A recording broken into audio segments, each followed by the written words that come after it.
Welcome back to Journey of a Fearless Female. I'm your host, Paola Rosser, and this week my guest is Morgan Hancock. She is a commercial real estate agent, an entrepreneur, a U.S. Army veteran, a mother of two, a bourbonista, and a passionate advocate for the arts. She is a charismatic force who can completely capture a room, radiating positivity with a disarming demeanor and sharp sense of humor. Growing up as an only child in a small town, Morgan spent much of her time alone reading, writing, and creating. With an overactive imagination and natural talent, art became an early passion. Taking an atypical path to her current success, Morgan has never let her context stand in between the way of her ambition. She believes that art, like life, is only limited by your imagination, and it's up to you to create your own world. Morgan created Bourbon with a Heart as a way to leverage the influence and popularity of bourbon to raise funds, bring awareness, educate, provide better access, and deliver first-class arts experience to every person in Kentucky, regardless of age, race, class, gender, or ability. Everybody, please welcome Morgan. Hi. Hi, thank you so much for having me.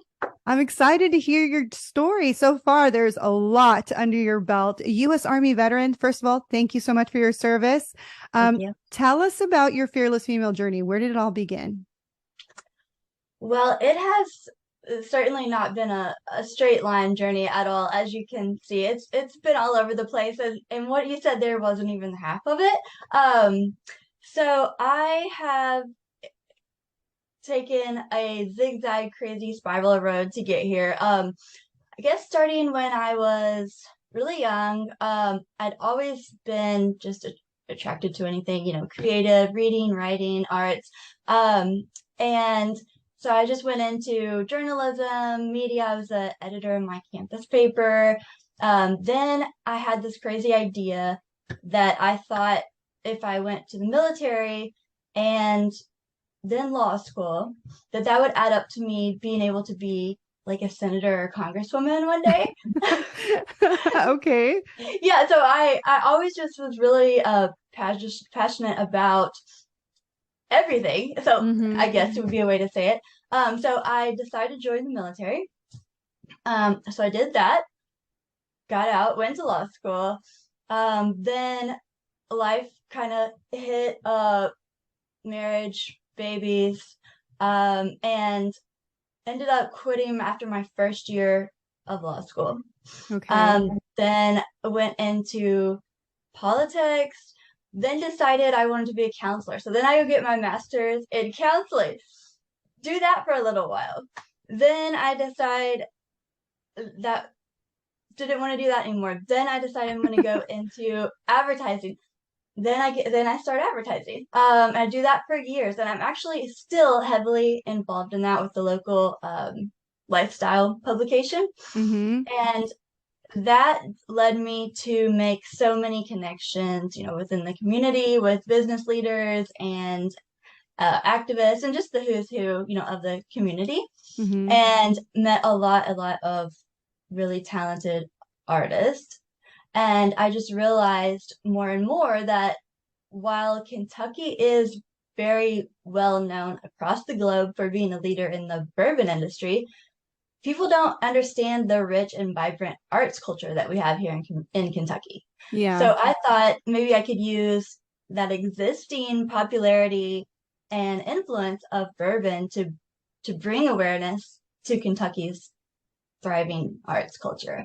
So none of that was connected, I know, but that's how my brain and life has just worked. There's so much that you've done in your past, and it talking about all the things that you were interested in. And I loved how you were like a little butterfly, like, I'm going to try this and I'm going to try that, and staying positive throughout were you positive throughout the entire transition? Because there's a lot of people that feel like once they choose that's what they have to stick to for the rest of their life.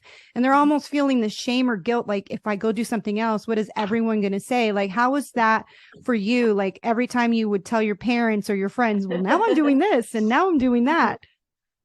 That was very smart of you to bring up, because yes, that was definitely, it's an ongoing struggle for me. But I've gotten to a point where I just almost fully accept it, and that there's nothing wrong with with the fact that I have many, many, many passions and that I pursue them and that I um, may pursue them temporarily, and that there's nothing wrong with that. Because yes, I've struggled with that since I was very young, of not wanting people to think, well, I'm a quitter or I'm aimless, I have no direction, because that's really not the case. But it's just that I have a lot of different passions and I want to pursue a lot of different things. And but yes, family and friends, they have struggled to understand it at times, but they're getting to a point now also where they're kind of embracing it too. Like maybe there is nothing wrong with this. Yeah, actually, I love that you are saying that there is nothing wrong with it because I think a lot of people need to explore all their passions and everything that excites their soul. I think so many people have been programmed to believe that once you pick something, that's what you're supposed to stick with. And then you do get that sense of what are people going to say about me? Am I failing? Did I not succeed? But if we constantly try to like etch ourselves into a box, then we're missing out on the rest of this beautiful mosaic, which is called life, you know? And I love that you have been testing and trying and you're like, okay, this isn't for me. And I'm going to try this. And, you know, because we only have one life. This isn't our practice life. We don't get to come back and do it all over again, you know? So I like that you're passionate and that you're excited about every single thing that you're doing and you tried it out. And I think that's what a lot of people are missing in life, where they're too scared to go and try it out and too scared to Mhm. fail. And honestly, like failure teaches us so much. It teaches us what we don't want. Yeah, totally. And my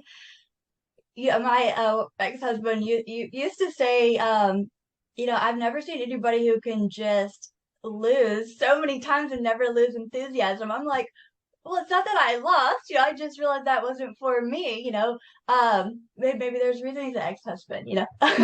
But Right? um, but and also it's a struggle when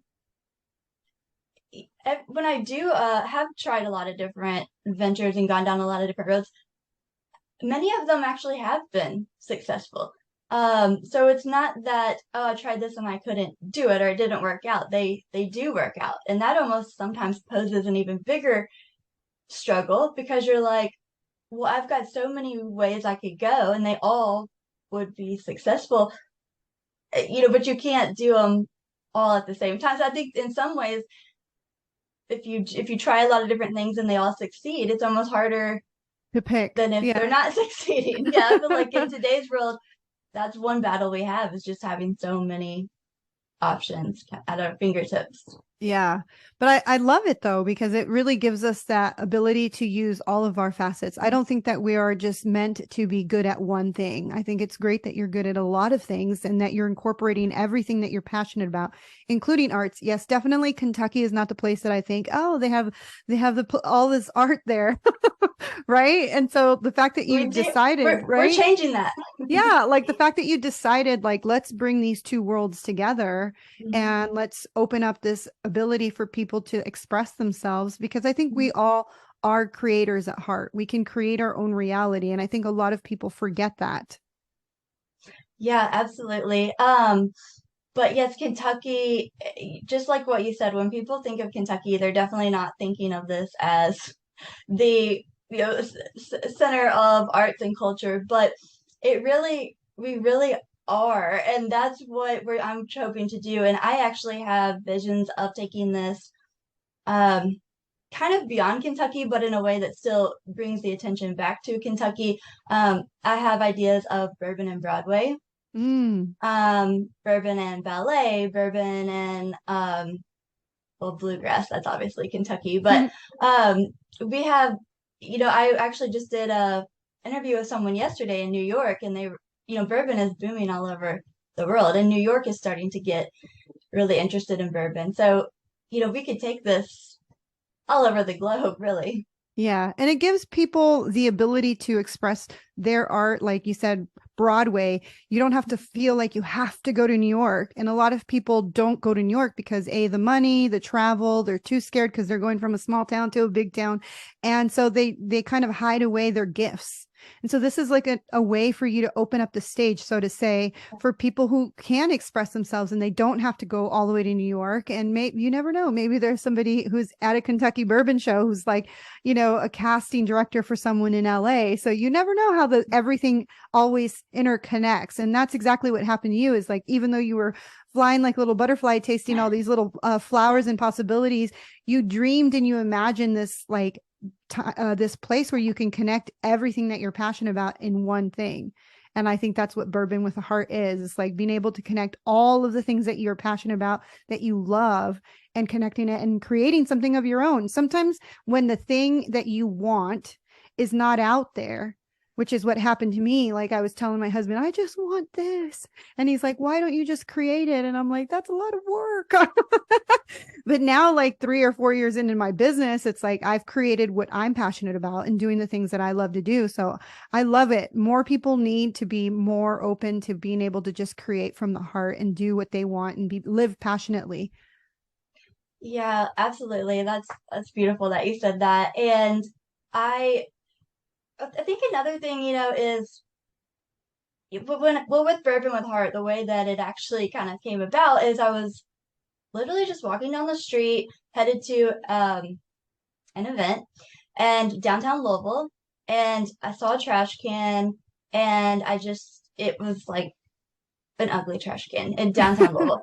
And I thought, oh, that's an ugly trash can. Would it be cool if that was, why can't we make these trash cans more artistic somehow? They not be such eyesores all through the city. And then I just thought, well, what would be more Kentucky than making this a painted bourbon barrel? Mm.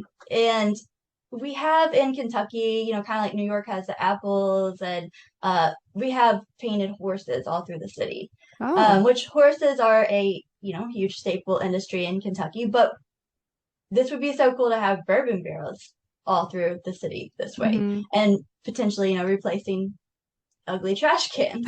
And so I then, kind of got on Google because I thought, well, surely this has been done. I mean, bourbon, surely someone's had this idea.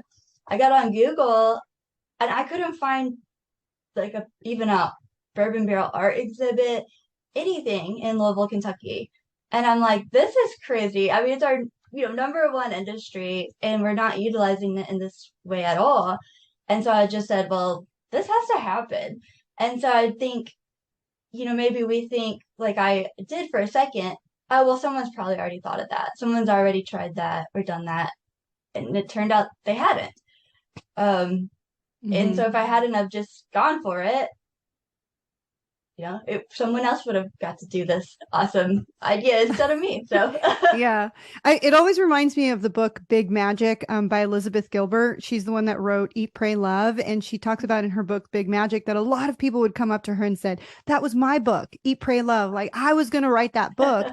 And I yeah, always think of like ideas and creativity is out in the ether. And we're like computers, like we either tap into that page on the internet, or the yeah, universe.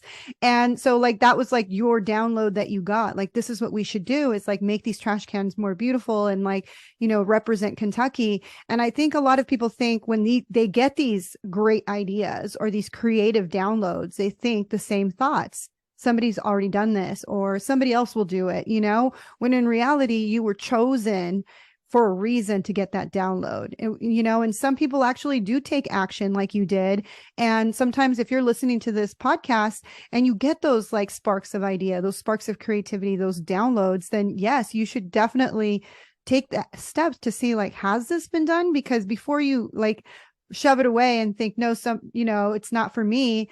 And then somebody else comes up with it and you're like, crap, that could have been my book, or that could have been my idea, or I should have started that. And when you think about it, I always think about this because I wanted to start, a group for women that like inspired and empowered each other. And I know there's a ton of groups out there, but this is my group, and it's different than every other group, and everyone has space. Some people will connect with Bourbon with a Heart, right? And some people will connect with another place, but everyone should have a space where they feel comfortable, where they can be themselves, authentically them, be able to flourish and be creative. And so I love that you created that space, because I'm sure even though you thought this was already happening in Kentucky, you're the first I've ever heard of it actually bringing it all together, right? Yeah, well, and like I said, I was equally shocked too, because I thought, assume, of course, somebody's done this, and but then, when I realized nobody had, then I suddenly start panicking, like, oh no, like I gotta hurry up and do this before anyone else does it. And I remember my fiance is like, if no one's thought of it all this time, I think you have a couple weeks before you can, get this going. No, but I thought, oh my God, someone's gonna steal this idea. But then I went. We have what's called the Kentucky Bourbon Trail here. And the start of the Bourbon Trail is called Fraser Kentucky History Museum. Mm, So when I thought, well, where would I put these bourbon barrels first to kind of bring this idea into the world? I thought, well, this place would make perfect sense. It's the start of the Bourbon Trail. Um, and I approached them with almost nothing to show. I mean, other than I put together like a couple little PowerPoints and printed them off. I spelled artist wrong, which I didn't realize till I handed all the everything out to everybody. And yeah, so that was embarrassing. But they agreed to they agreed to have the meeting first of yeah, all. And then we had the meeting and they were like immediately on board, no hesitation. And it's just kind of been like that since. I mean, every distillery I've asked for, everyone I've asked to be involved has just jumped on. And for somebody who's had a lot of ideas that have been met with resistance, yeah. this is a new feeling of no resistance at all. So I don't know what that means. Um, but I just know that sometimes you're not always going to have tons and tons of resistance to, Mhm. because we always tell people like, you got to keep fighting, persevere, don't take no for an answer. But sometimes you might have an idea that doesn't have any resistance either.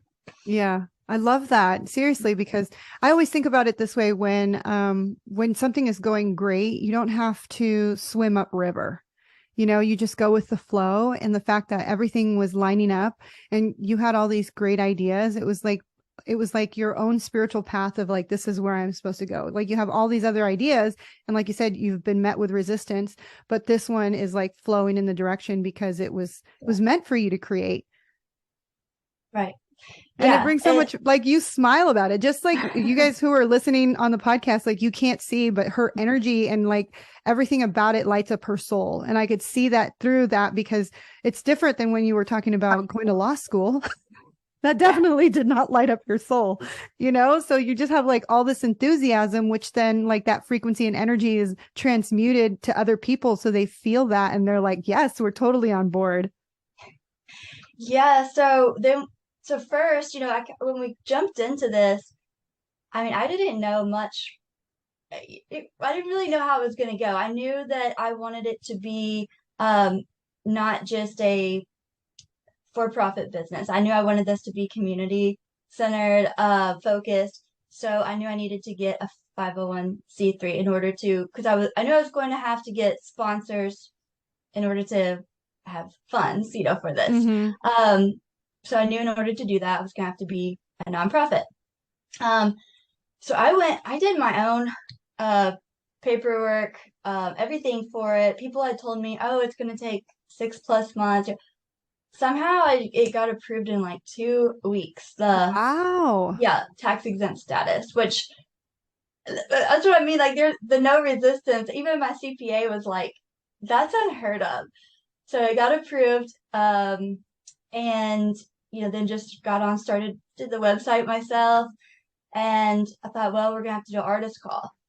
So all I did was make one little post on social media for artist call, and I mean, it was just crazy, the artists that we had pouring in. We had over 150 submissions of super talented artists, everyone from the famous, artist who painted two of the past Woodford Reserve bourbon bottles for the Kentucky Derby. It's a Mm-hmm. huge deal to be that artist. Yeah. To someone who's never sold a piece of art in their life and has just always loved it, and they're a full-time nurse. Yeah. Um, so we have the artists that we have selected. We can only select 20 for this exhibit are from every walk of life. They're from age 18 to 65. Um, from professional, experience to very little professional experience. We have artists with multiple disabilities. It's all across the board. And it's just been so exciting. I mean, I've had to physically deliver these bourbon barrels to these artists to paint. And the things you don't think about, like when you're just jumping into it, something you got to figure it out as you go. I didn't anticipate, well, one, they're 125 pounds. And showing up at an artist's house to deliver the bourbon barrel, and they are 2 flights of stairs up. Oh my gosh.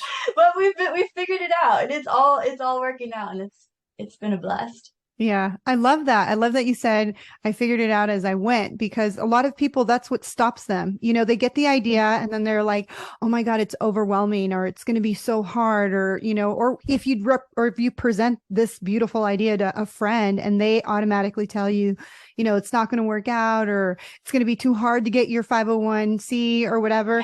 Because I almost tried to start a foundation, and the first person I talked to was my accountant, and they said, "Oh, that's so hard to do. It's so hard." And so I just stopped. And that's the thing with our brain is the moment we say it's hard or it's overwhelming or I can't, our brain shuts down and stops looking for solutions versus you're like, okay, I can figure this out. Everything can be figured out.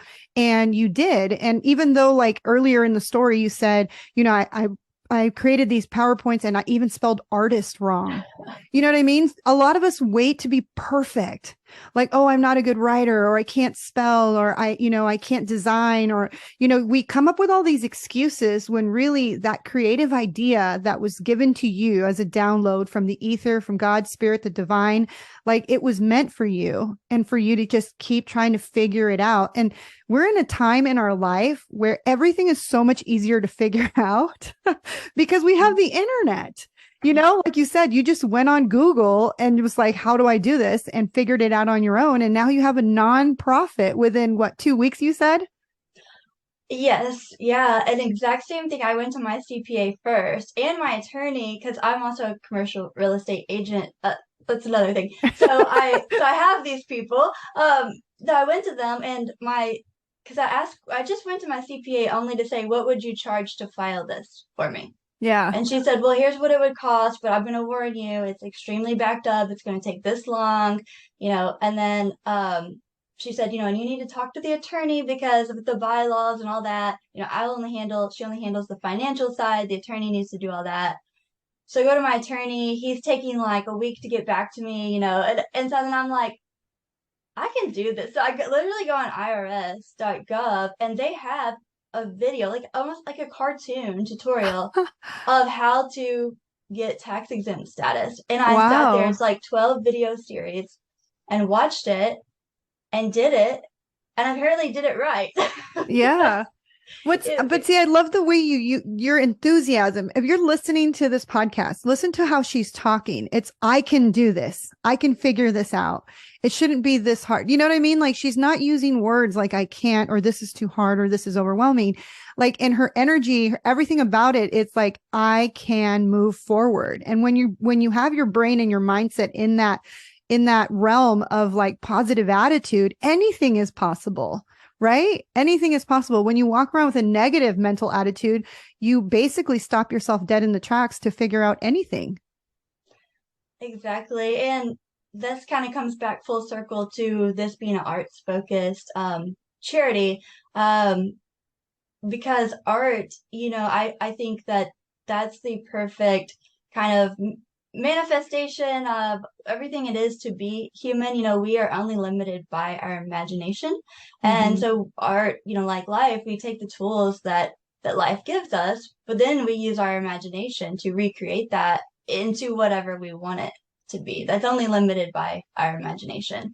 Um, so I hope that, these bourbon barrels in this bourbon barrel art exhibit, they're used, they're dirty, they're dusty, but they're going to be recreated into something absolutely beautiful and given a whole second life that is going to, the ripple effect of what it's going to do for the artist.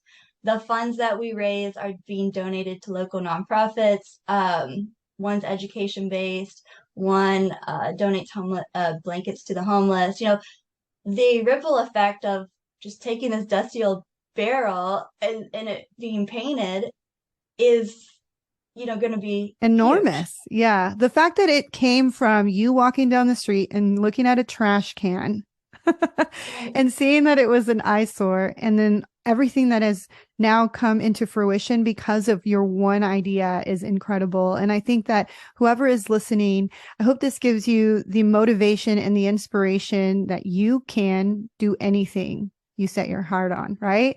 So as we wrap up this episode, what would be your nugget of wisdom to the ladies who are listening right now? Well, you actually just led perfectly into my nugget of wisdom because as you've said and as you can hear, I'm passionate about this. I'm passionate about making my community more beautiful, about giving these artists these opportunities. But at the end of the day, pure passion isn't going to get you necessarily where you need to be. So my nugget of wisdom is you owe it to your passion, you owe it to your philosophy to then learn how to win, which means learning the business and technological skills that you need to actually operate in business and to actually put your passion in your principles into action. Yes, action is the key here. All right. Thank you so much for being on the podcast. Thank you. Thank you again for listening to Journey of a Fearless Female. I'm your host, Paola Rosser. If you love this episode, make sure to share it with your friends. You can find me on the internet at fearlessfemale.com, on Facebook, The Fearless Female Movement, on Instagram at Fearless Female Podcast. And don't forget to subscribe, rate, and leave a review. And ladies, remember, we have the power to rise.